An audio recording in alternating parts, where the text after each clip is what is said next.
Esta semana en Vaticano, acompañe al Papa Francisco en sus actividades diarias, eche un vistazo exclusivo a la actividad caritativa de la Iglesia Católica en Venezuela y conozca la situación humanitaria allí. Tiene Chesterton la oportunidad de ser proclamado santo algún día, conozca a Dale Alquist, quien le contará las últimas actualizaciones de la causa de canonización de Chesterton. Todo esto y mucho más a continuación en Vaticano.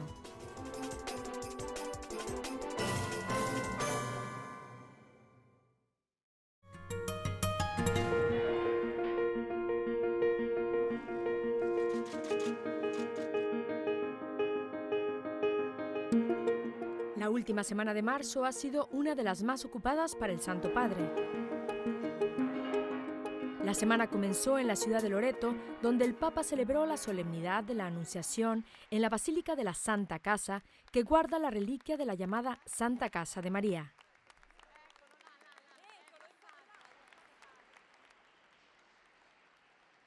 La tradición sostiene que la Santa Casa llegó a Loreto en 1294, después de un milagroso rescate de Tierra Santa durante el retiro de los cruzados de Palestina. En su discurso pronunciado después de celebrar la misa, el Santo Padre enfatizó el significado de la reliquia de la Santa Casa, diciendo que en esta delicada situación del mundo actual, la familia fundada en el matrimonio entre un hombre y una mujer adquiere una importancia y una esencial misión. Es necesario redescubrir el plan trazado por Dios para la familia, para reafirmar su grandeza e insustituibilidad al servicio de la vida y la sociedad. La Santa Casa es también el hogar de los jóvenes, ha dicho el Papa, porque aquí la Virgen María, la joven llena de gracia, continúa hablando a las nuevas generaciones, y es por eso que el Santo Padre eligió este lugar para firmar la exhortación apostólica post-sinodal titulada Christus Vivit, Cristo vive.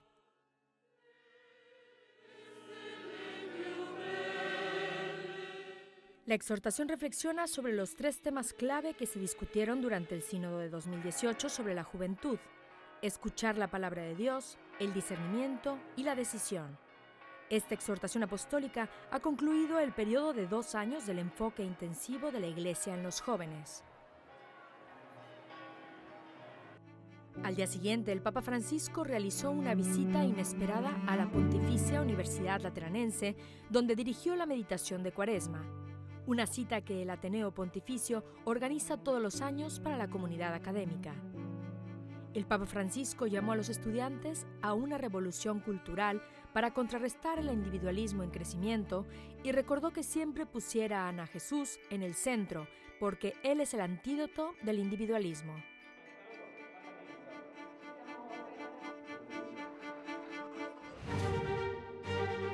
Después de la visita, el Papa fue a visitar el Ayuntamiento de Roma, en el Campidoglio. La alcaldesa de Roma, Virginia Raggi, recibió al pontífice y le mostró el palacio que una vez perteneció a los romanos pontífices. Después de la reunión privada con la alcaldesa, el Papa Francisco se dirigió a las autoridades y funcionarios de la administración romana, centrándose en el tema de la acogida, que el Santo Padre dice que siempre ha sido una misión de Roma.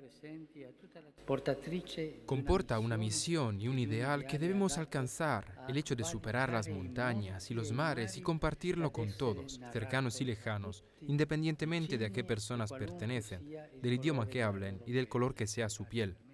Una de las salas del palacio fue nombrada Laudato Si, en honor a la encíclica del Papa Francisco sobre el medio ambiente.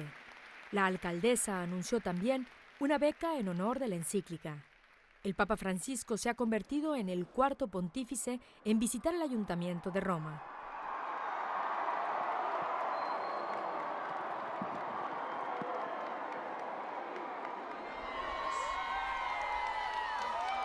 Durante la audiencia general del miércoles, el Papa Francisco homenajeó a la religiosa de 85 años, la hermana María Concheta Esu, por su trabajo misionero en África. El Santo Padre dijo que este premio es un signo de afecto y un gracias por todo el trabajo realizado en medio de nuestros hermanos y hermanas africanos, al servicio de la vida, de los niños, las madres y las familias. La hermana María ha estado trabajando durante aproximadamente 60 años como partera y ha ayudado a dar a luz a miles de bebés. El viernes 29 de marzo, el Santo Padre se reunió con los participantes en la conferencia del Foro Interno organizada por la Penitenciaría Apostólica.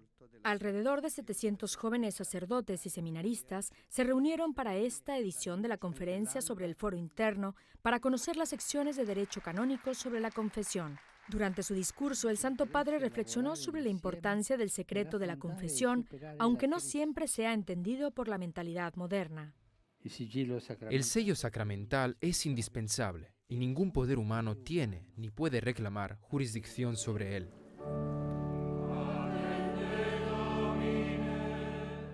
El Papa Francisco terminó el día con la celebración penitencial anual de Cuaresma en la Basílica de San Pedro. Il Signore sia con voi. Después de leer el Evangelio, el Santo Padre invitó a restaurar el lugar del sacramento de la confesión en una misión pastoral y en la vida de los fieles. Después de su predicación, el Papa Francisco dirigió un silencioso examen de conciencia y fue el primero en ir a recibir el sacramento de la reconciliación.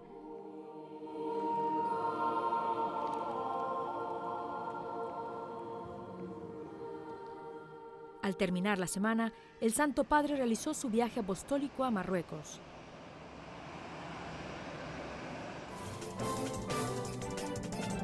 Gracias por su atención. Permanezcan con nosotros para conocer más sobre el Vaticano.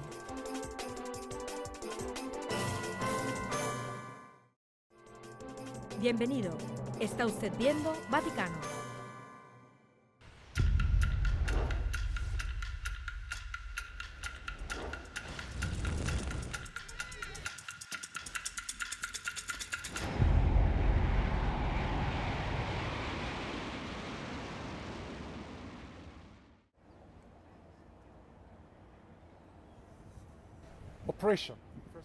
Opresión, en primer lugar, la opresión. La segunda palabra creo apagón, porque experimenté los 6 días sin electricidad, energía, agua y líneas telefónicas, y también cacerolazo, que es una palabra en español, pero es el momento en el que todas las personas batieron sus ollas, disputando la línea de gobierno. Beat the pots, contesting, okay, the line of government.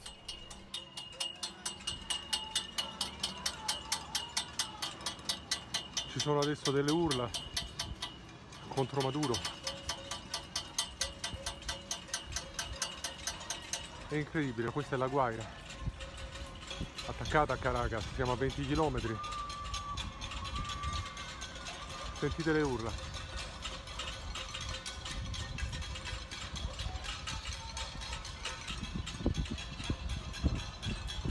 Sembra il popolo proprio non ne possa più.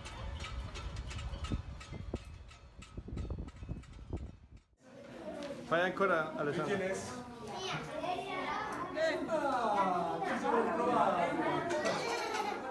Alessandro Monteduro es el jefe de la sección italiana de la Fundación de Ayuda Pastoral Católica Internacional, Ayuda a la Iglesia Necesitada. Viajó a Venezuela a principios de marzo para ver la situación humanitaria y presenciar cómo vive la Iglesia en medio de la crisis económica.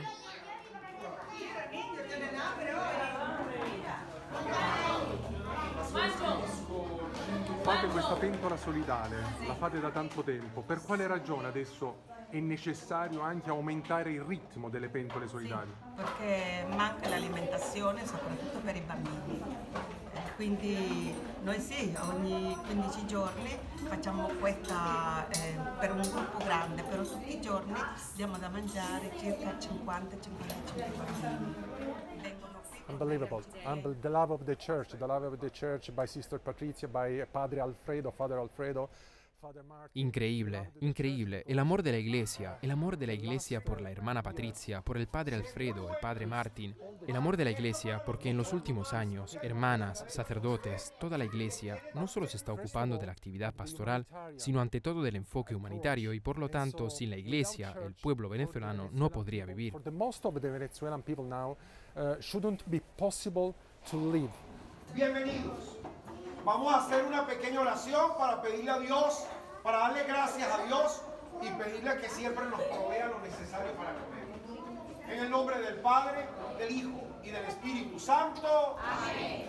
noi preghiamo tutti i giorni per tutti quanti che fanno di aiuto a questa Venezuela che sta così ferita. Abbiamo incontrato tante famiglie normali che soffrono la denutrizione dei bambini, soprattutto dei bambini sotto i 5 anni. Noi l'anno scorso ne abbiamo... Figlie di avvocati, figlie di dottori. Sì, ma per tutti è uguale, perché non si trova l'alimentazione, non si trova i generi alimentari per comprarli.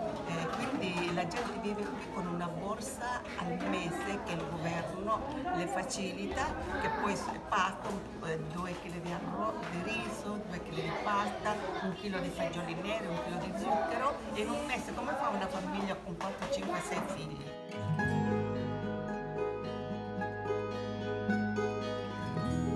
I bambini vivono dei rifiuti delle immondizie, per esempio. Tra le immondizie cercano qualcosa, piccoli e adulti anche. E quindi io in 40 anni non avevo mai visto una crisi così forte, così accentuata. Mai. Ho passato momenti difficili, eccetera, però mai come questa così prolungata nel tempo. Grazie. Because at the moment in which you have Porque en el momento en que tienes un salario mínimo de aproximadamente $6 y compras una pizza margherita y un poco de cerveza, porque ofrecí pizza margherita y un poco de cerveza a todos los sacerdotes que conocí una noche durante el apagón, te das cuenta de que el costo de una pizza margherita y un poco de cerveza es de alrededor de $8.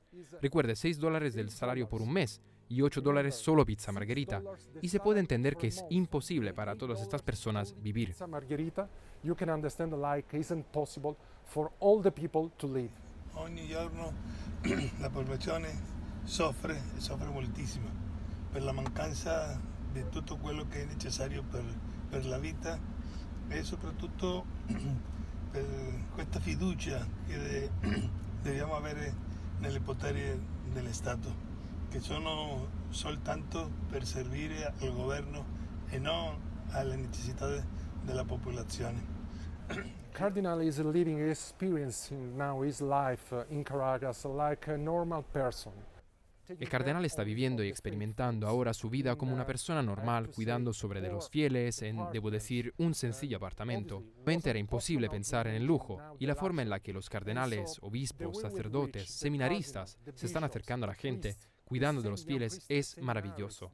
Quiero resaltar ahora que para ayudar a la Iglesia la mejor manera es ayudando a las personas, todo el pueblo venezolano, porque solo la Iglesia no alcanza. Sin nuestra generosidad, la generosidad de nuestros espectadores, estas personas están sufriendo increíblemente. Because without church isn't possible to reach with our generosity, with the generosity of our viewers, the people there who are now suffering unbelievable.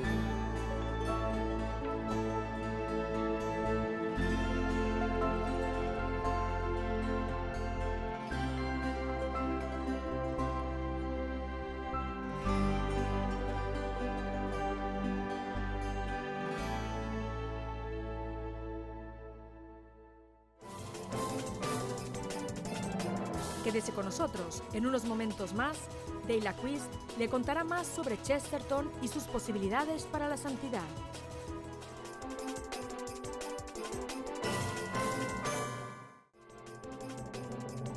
Más en Vaticano, ahora.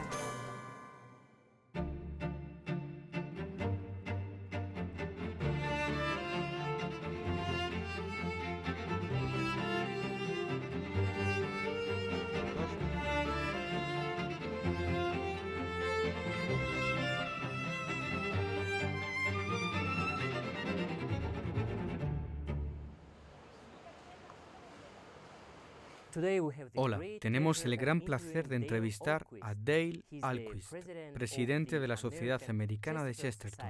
Dale, bienvenido a nuestro programa. Gracias y que Dios te bendiga, Alexei. Eres muy conocido para nuestros espectadores por haber sido anfitrión de la popular serie de EWTN, El Apóstol del Sentido Común, y por haberla creado. Ahora estás en Roma. ¿Cuál es el principal motivo de tu visita? Bueno, la razón principal por la que estoy aquí en Roma es que soy parte de la peregrinación de los estudiantes de la Academia Chesterton de Minneapolis, en Minnesota, América. Es una escuela a la que ayudé en sus inicios con un plan de estudio clásico de la que Chesterton es patrocinador, y lo es porque representa el modelo de pensador que queremos transmitir. Hemos estado trayendo a nuestros alumnos al ámbito chestertoniano desde que comenzó el curso escolar y ya contamos con unas 100 personas entre nosotros. Y mientras estoy por aquí, realizo una pequeña labor para hacer realidad la causa de Chesterton, para conseguir su canonización. ¿Cómo va el caso ahora? ¿En qué fase se encuentra? En este momento la causa aún no ha sido abierta, pero ha habido una investigación ordenada por un obispo de Northampton, Inglaterra. Él recomienda la apertura de la causa Chesterton. Ahora queda ver si los obispos deciden abrirla. ¿Cuáles son las virtudes fundamentales que destacarías de Chesterton? G.K. Chesterton was hugely humble. He was a big man who Era muy humilde, era un hombre grande que sabía ser pequeño. Su santidad era algo evidente para todos aquellos que se lo cruzaban. Destacaría su bondad, pues la gente se sentía atraída por ella. Es una de las razones por las que ha atraído a tanta gente a la fe católica, porque obviamente sabía defender su fe, y la combinó con su voluntad, su alegría y con un gran uso del lenguaje. Esas cosas lo hacían un gran literato, pero lo que más atraía de Chesterton era sin lugar a dudas su bondad. A lo largo de su vida fue una persona que aprendió a debatir y a defender su fe, pero que nunca se granjeó por ello enemistad alguna. La gente que no estaba de acuerdo con él también lo apreciaba. Esa es la clase de gente que nosotros estamos tratando de ser en el mundo de hoy, enfrentándonos a nuestros enemigos de una manera que los convierta y que haga que nos sigan apreciando a pesar de que no estén de acuerdo con nosotros. Esto es, literalmente, lo que está escrito en esta estampa. Los ángeles pueden volar porque se toman a sí mismos a la ligera. Los ángeles pueden volar porque se toman a sí mismos a la ligera. Dime, si algunas personas rezan por la intercesión de Chesterton y reciben algún tipo de favor, ¿con quién deberían de contactar?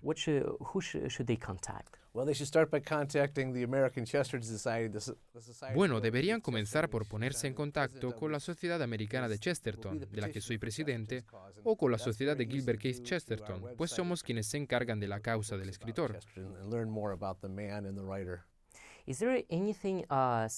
¿Hay algún impedimento para la causa de su canonización? Bueno, siempre hay obstáculos para todo lo que es bueno, ¿verdad? Desafortunadamente la gente está tratando de propagar mala prensa sobre Chesterton, solo que también están difundiendo mala información sobre la Iglesia Católica misma y sobre mucha gente diferente a lo largo de la historia, como es el caso de unos cuantos santos de la Santa Madre Iglesia. Todavía hoy hay diversos ataques por unas razones u otras, ataques a Chesterton como acusarlo de ser racista o antisemita. Todo eso simplemente no es cierto, y en uno de los libros que acabo de escribir comento un caso explicando por qué esas acusaciones son falsas, porque son acusaciones vanas, hechas por gente que no sabe de lo que está hablando y que no ha llegado a conocer ni a leer con atención a Chesterton, porque si lo hubieran hecho, verían que es un escritor caritativo que no odiaba a nadie. Como usted mismo dice, nadie se ofendió cuando Chesterton defendía la fe católica, ¿verdad? Otra cosa de la que se le acusó a Alexei, y puede que te sorprenda, es la acusación de gordo.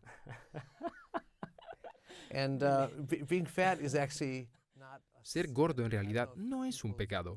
No sé si la gente lo sabe, pero hay otros muchos santos que eran gordos. Uno de ellos era el Papa recientemente canonizado, Juan XXIII, o Santo Tomás de Aquino, uno de los santos más grandes de la Iglesia Católica.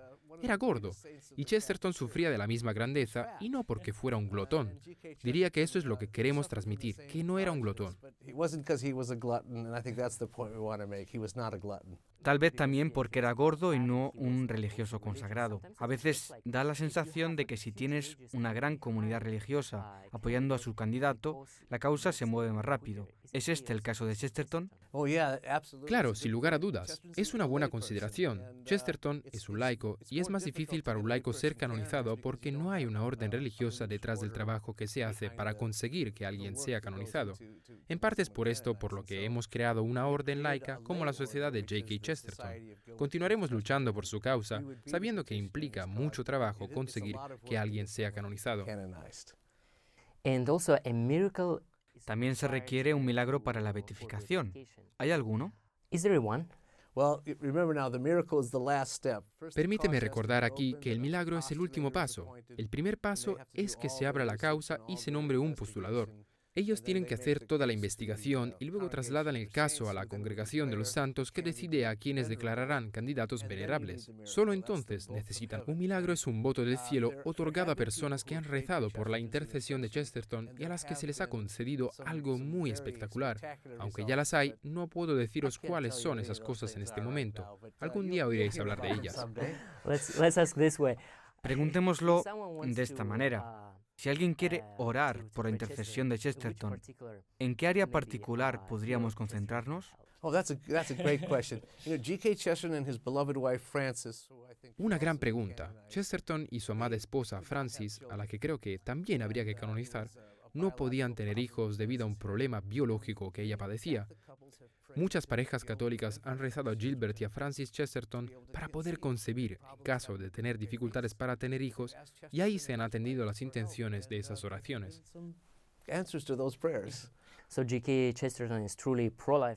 De modo que Chesterton es un verdadero santo pro vida, o al menos un buen candidato. Usted es un evangélico convertido al catolicismo, alguien que se ha vuelto un apologeta católico. Su historia de conversión se parece a la de Chesterton. ¿Cuál es su historia personal con el literato? What is your personal story with G.K. Chesterton? Well, it's funny that we are here in Rome because Es curioso que estemos en Roma porque comencé a leer a Chesterton aquí, en Roma, durante mi luna de miel. Fue entonces cuando comencé a leerle.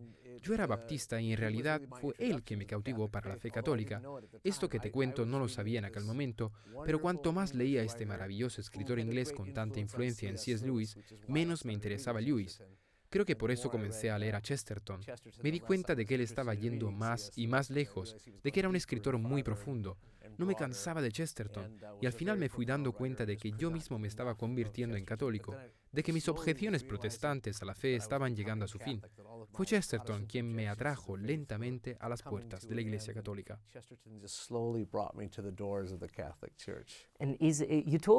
Me dijiste que habías leído casi todos los cientos de sus libros, así como sus publicaciones. ¿Hay algún libro o quizás alguna frase en particular de Chesterton que te haya ayudado a convertirte al catolicismo? That's a horrible question. Yeah. He did write these 100 books. Esa es una pregunta terrible. De entre sus cientos de libros y teniendo en cuenta sus obras católicas más importantes, creo que me quedaría con 4. Una sería El Hombre Eterno, que es el primer libro suyo que leí. Ese es el libro que tuvo tanta influencia en C.S. Lewis. También está Su Ortodoxia, una maravillosa defensa de la fe. Luego escribió un libro sobre San Francisco de Asís y un libro sobre Tomás de Aquino. 2 santos tan diferentes como 2 santos pueden llegar a serlo. Captura y comprende el misticismo de San Francisco, al igual que la profundidad intelectual del tomismo, dando un enfoque aristotélico de la existencia a través de Tomás de Aquino. Creo que cualquiera que lea esos 4 libros y no se convierte al catolicismo, necesita hacérselo mirar. And I think those 4 books, if anybody who reads those 4 books, if they're not Catholic by the end, I think they need to be examined. Así que esta es tu historia que comenzó en Roma y que te llevó a Roma, a la Iglesia Católica Romana. Lo cual es muy chestertoniano, porque la primera línea de su libro, El Hombre Eterno, dice que hay 2 formas de llegar a casa. Una de ellas es quedarse allí. Otra forma sería dar la vuelta al mundo para volver al mismo lugar. Irónicamente empecé a leer Chesterton en Roma y aquí estoy de nuevo en la ciudad eterna. Dale Alquist, muchísimas gracias por estar con nosotros hoy. Ha sido un placer, Alexei. Espero volver a verte en algún otro momento.